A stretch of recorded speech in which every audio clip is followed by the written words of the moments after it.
유다의 아사왕 제27년에 시므리가 디르사에서 7일 동안 왕이 되니라. 그때 백성들이 블레셋 사람에게 속한 기쁘돈을 향하여 진을 치고 있더니 진중 백성들이 시므리가 모반하여 왕을 죽였다는 말을 들은지라. 그날에 이스라엘의 무리가 진에서 군대 지휘관 오므리를 이스라엘의 왕으로 삼음에 오므리가 이에 이스라엘의 무리를 거느리고 기쁘돈에서부터 올라와서 디르사를 에워쌌더라.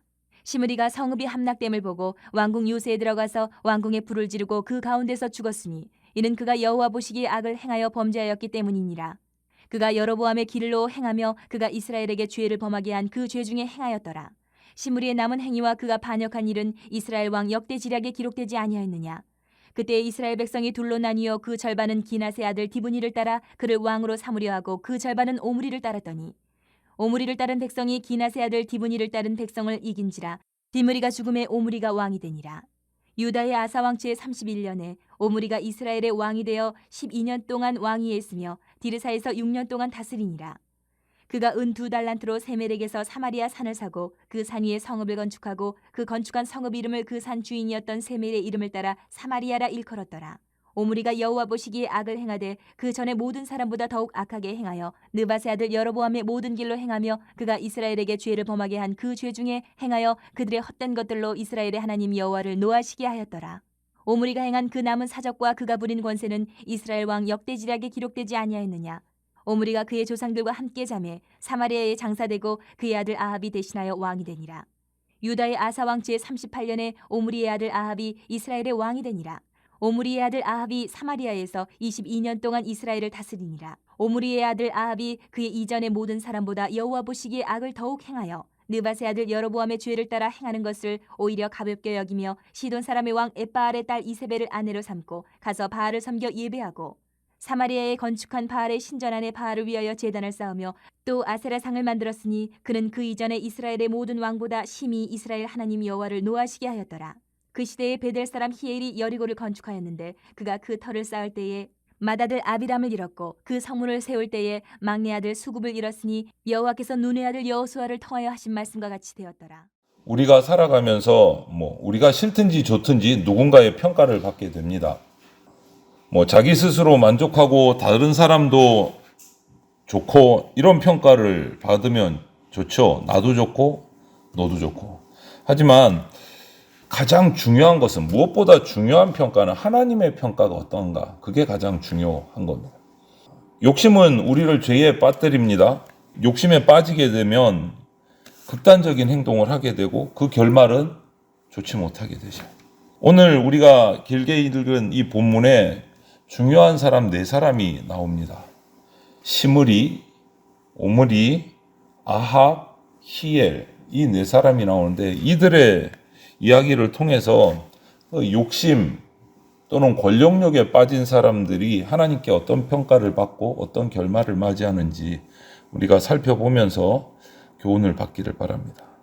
시므리는 왕권이 탐이 나서 자기의 주군이었던 엘라와 그 가족들을 정말 잔혹하게 죽입니다. 이 시므리에게는 자기가 왕족인 것도 아니고 귀족인 것도 아니고 왕이 될 수 있는 어떠한 정통성이나 이런 자격이 없는데도 불구하고 더더욱이 왕으로서의 도덕성은 더 없어요. 그런 이유로 이 왕이 되려고 하는 이 시므리를 백성들이 받아주지를 않는 거예요. 그 대신 군대 장관이었던 오므리를 백성들은 왕으로 추대를 합니다. 시므리와 오므리 사이에서 이제 알력이 생기고 투쟁이 생기는 거죠. 이런 모습을 보면서 우리는 자격도 되지 않는데 인간적인 욕심을 이루기 위해서 비성경적이고 비인륜적인 행동을 하면 하나님은 진노하십니다. 그리고 사람의 마음도 얻지 못합니다. 하나님의 마음뿐만 아니고 사람의 마음도 얻지를 못해요. 그래서 욕심은 죄가 되는 겁니다. 욕심에 빠져서 계속 악한 행동을 해갈 때 하나님으로부터 사람으로부터 다 버림을 받게 되는 거죠. 그것이 오늘 시므리의 모습이에요. 그 결과가 어떻게 되느냐 17절 18절을 보니까 이스라엘 군에 의해서 왕으로 추대된 오므리가 이 시므리의 반역을 제압하기 위해서 시므리가 있는 디르사라는 곳을 포위를 합니다. 그런데 시므리를 공격하는데 시므리 편에 서서 싸우는 사람은 아무도 없는 거예요. 왜? 민심이 돌아섰기 때문에. 시므리를 지켜줄 사람이 아무도 없는 거예요. 그래서 자기가 있는 이 디르사 성읍이 점점 파괴돼서 자기에게 다가오는 그 오므리 군대의 모습을 보면서 요새의 피해 있다가 그 왕국 요새를 스스로 불질러서 그 불 속에서 자살해버리고 말아요. 왕이 된 지 7일 만에 7달도 아니고 7일 만에 7일 천하가 된 거예요. 극단적인 행동으로 그 욕심의 결말은 정말 안타까운 모습이 되는 거예요. 이렇듯이 욕심에 빠져 있으면 우리 스스로의 상황을 정확하게 파악을 못합니다. 바르게 판단하지를 못해요. 욕심에. 다른 사람이 보면 저거는 아닌데 하는데도 그 판단이 안 되는 거예요. 왜? 욕심이 눈을 가리고 판단력을 마비시키기 때문에. 7일 동안의 왕위를 얻기 위해서 정말 극악무도한 죄를 범한 이 시므리. 똑같아요. 사람들은 잠시의 쾌락, 우리도 세상의 잠깐의 영화를 위해서 서슴지 않고 죄를 범합니다. 그거 다 욕심으로부터 시작되는 거죠. 지금 우리를 살펴보면 좋겠어요. 이 시므리의 모습을 보면서 내가 무모한 욕심 이런 것들 때문에 하나님의 심판으로 나가고 있지는 않은가. 너무 늦기 전에 우리 욕심이라는 이 죄로부터 우리가 돌이키고 회개해야 될 필요가 있습니다. 하나님을 섬긴다는 성도조차도 정작 우리 사람과 사람 간의 어떤 인륜, 신의를 너무 쉽게 저버리는 경우들이 있어요. 성도라고 하면서도. 그런데 하나님은 이런 인륜과 신의를 저버린 또 자신의 주인을 살해한 시므리를 악한 자다라고 평가를 해요. 계속 반복되는 말이 있죠. 여로보암의 길을 행했다. 악하다는 거죠. 그리고 이스라엘의 역사 역시도 시므리를 반역자로 기록을 하고 있습니다. 여러분, 우리가 얼마나 오래 살았는지, 어떤 자리에까지 올랐는지 이거는 중요한 게 아니에요. 어떻게 살았느냐가 중요한 거죠. 하나님을 전심으로 사랑하면서 신의를 지키면서 산 사람은 하나님이 선하다고 평가하십니다. 그래서 우리가 흔들림 없이 신앙을 지키고 사람 간의 그 믿음과 신의를 지키는 그런 성숙한 신앙인이 되어야 된다. 욕심이 아니고 거룩한 말씀에 따라 살아야 된다. 우리가 말씀으로 내 속에 발견되는 욕심들을 끊어내는 작업을 계속해야 됩니다. 그 다음 오므리가 왕이 됐어요. 이제 7일 만에 시므리는 죽고 오므리가 왕이 됐습니다. 북이스라엘의 그 쪼개진 북이스라엘을 다시 하나로 모았어요. 통합을 해서 북이스라엘의 왕이 됩니다. 그런데 이 오므리 왕의 기록들을 찾아보면 이스라엘 역사상 가장 강하고 강대한 왕조를 일으켜요. 오므리 다음에 아들 아합이 왕이 되는데 이 오므리나 아합이나 전부 다 북이스라엘을 정말 강한 나라로 키웁니다. 사마리아를 수도로 정해가지고 경제적으로나 군사적으로나 국제적으로나 아주 튼튼한 북이스라엘을 만들어요. 뛰어난 능력을 가진 사람들이에요. 성공한 거예요. 왕으로서, 지도자로서. 오므리도 그렇고 아합도 그렇고. 그런데 하나님은 우상 숭배하고 영적 반역을 일으키고 이스라엘 전체를 영적 위기로 몰고 간 악한 왕이다라고 평가를 해요. 오므리를. 인간 눈으로 볼 때는 자기가 왕이 돼서 그 나라를 부강하게 만들어서 성공한 왕이다. 정말 똑부러지는 지도자다 할 수 있는데 하나님은 악한 왕이다라고 평가를 하세요. 이처럼 세상의 평가, 하나님의 평가는 차원이 다릅니다. 아무리 위대한 업적을 남긴 인생이라고 해도 하나님을 경외하지 않으면 허무한 거예요. 신앙은, 우리가 가진 이 하나님의 신앙은 내 인생의 성공을 이루기 위한 어떤 도구나 수단이 아닙니다, 여러분. 하나님을 경외하는 그 자체가 우리 삶의 목적이고 의미예요. 도구가 아니에요. 과정이 아닙니다. 오므리는 이렇게 일명 위대한 북이스라엘을 만들었음에도 불구하고 하나님 앞에서는 악한 왕이다라는 평가를 받아요. 그리고 오므리의 아들 아합이 왕이 됩니다. 이 왕이 된 아합은 아버지 오므리가 이룩한 이 북이스라엘을 더 강한 나라로 만듭니다. 능력이 있는 거죠. 더 강한 나라로 만들어요. 경제, 군사, 외교 전부 다 강대국을 면모를 갖춰가요. 하지만 그에게 오늘 본문에도 있듯이 그는 죄를 가볍게 여겼어요. 죄를 가볍게 여겼어요. 무엇보다 하나님과 우상을 그냥 겸해서 섬기는 거예요. 하나님도 섬기고 우상도 섬기고 그러다 보니까 완전히 섞여버렸어요. 혼합주의 신앙을 가졌어요.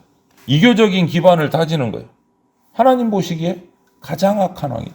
그 앞에 어떤 왕보다 악한 왕이다라고 평가를 받아요. 세상에서 성공을 위해서 신앙을 잠시 양보하고 이룬 최고의 성공, 최상의 이 시기는 사람의 눈으로 볼 때는 와, 그래 이렇게 잘 되고 나서 뭐 신앙생활 하면 좋지 뭐. 헌신도 많이 하고 시간에 여유가 있을 때 헌신도 많이 하고 헌금도 많이 하고 뭐 그러면 좋지. 그런데 하나님이 보시기에는 그 최상의 시기가 최악의 시기다. 그러므로 우리는 하나님과 세상을 겸해서 섬기는 자가 아니고 하나님만을 충성스럽게 섬기는 자로 살아가야 된다. 혼합주의가 판을 쳐요. 우리가 지금 살아가는 이때만이 아니고 오늘 우리가 사는 이 시기가 혼합주의예요. 다 섞였어요.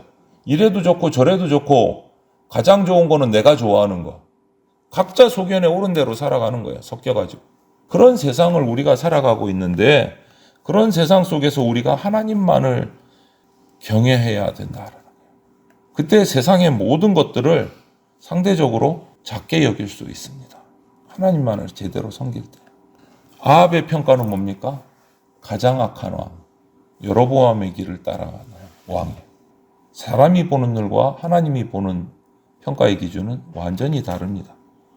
그리고 마지막 왕은 아니지만 아합 왕 시대에 히엘이라는 사람이 등장을 해요. 이 사람이 하나님이 여호수아서에서 말씀하신 대로 여리고성을 하나님은 짓지 못하게 하셨어요. 이스라엘 백성이 요단강을 건너서 여리고성을 무너뜨리고 다시는 이것을 짓지 못하도록 여호수아서 6장 26절에 보면 말씀하셨고 이 땅에 여리고성을 다시 짓는 사람은 그 아들들, 자녀들이 지을 때 뭐 성문을 지을 때 아들이 죽고 성벽을 지을 때 또 자녀가 죽고 이거 예언을 해놓으셨단 말이에요. 그럼에도 불구하고 이 히엘이라는 사람이 아합 왕 시대에 여리고성을 다시 지으려고 시작을 합니다. 그 시도는 하나님이 여호수아서에서 말씀하신 대로 짓는 과정에서 두 아들이 목숨을 잃고 비극으로 끝나요. 하나님의 말씀이 무시되던 그 아합 왕의 시대에 그때도 하나님의 말씀이 없어진 게 아니고 하나님의 말씀은 여전히 살아있다라는 사실이에요. 사람들은 아합 왕도 하나님을 무시하고 그의 백성인 히엘도 하나님을 무시하고 그런 거 필요 없어 하고 행했지만 하나님의 말씀이 사라진 게 아니고 하나님의 말씀은 살아있다라는 거예요. 이런 분들이 있잖아요. 난 하나님도 필요 없고 뭐도 필요 없고 내가 곧 법이야. 내가 좋은 대로 선한 대로 살아갈 거야. 그런다고 하나님이 없는 게 아닙니다. 하나님은 살아계세요. 우리가 하나님을 무시한다고 하나님이 없어지는 게 아니다라는 거죠. 우리를 향한 하나님의 평가 기준은 분명합니다. 변하지 않는 말씀이요. 하나님의 말씀은 얼마나 오랜 세월이 걸리건 어김없이 반드시 꼭 이루어집니다. 우리가 인정을 하든 우리가 무시를 하든 그거하고는 상관없이 하나님의 말씀은 역사하고 이루어집니다. 그렇기 때문에 우리는 말씀을 존중해야 되고 말씀대로 살아가는 그런 말씀의 사람이 되어야 됩니다. 오늘날 이 꼭 아합 시대하고 비슷한 것 같아요. 말씀을 무시하는 시대입니다. 말씀을 전해보면 안 듣겠습니다 하는 정도가 아니고 무시하고 조롱하는 사람들이 많아요. 전도를 해보면. 오히려 이렇게 말씀을 무시하고 가볍게 여기는 이 속에서도 시대 속에서도 우리는 변하지 않는 말씀을 기준으로 하나님을 경외하면서 살아가야 됩니다. 쉽지 않습니다, 여러분. 신앙생활 올바르게 하는 거 어렵습니다. 요즘 시대에. 하지만 우리가 해야 된다. 왜? 그 기준이 하나님이 우리를 평가하시는 기준이기 때문에. 우리 인생은 반드시 하나님 앞에서 평가를 받습니다. 내가 평가 받겠습니다. 받기 싫어요. 그거하고는 상관없이 하나님은 반드시 우리를 평가하십니다. 내 의견과는 상관없습니다. 반드시 평가를 하십니다. 세상 사람들의 칭찬받기보다 하나님의 칭찬을 받기를 바랍니다. 하나님을 경외하는 착하고 충성된 종이다 라는 그런 평가를 받는 저와 여러분들이 다 되시기를 주님의 이름으로 축원을 드립니다. 아멘.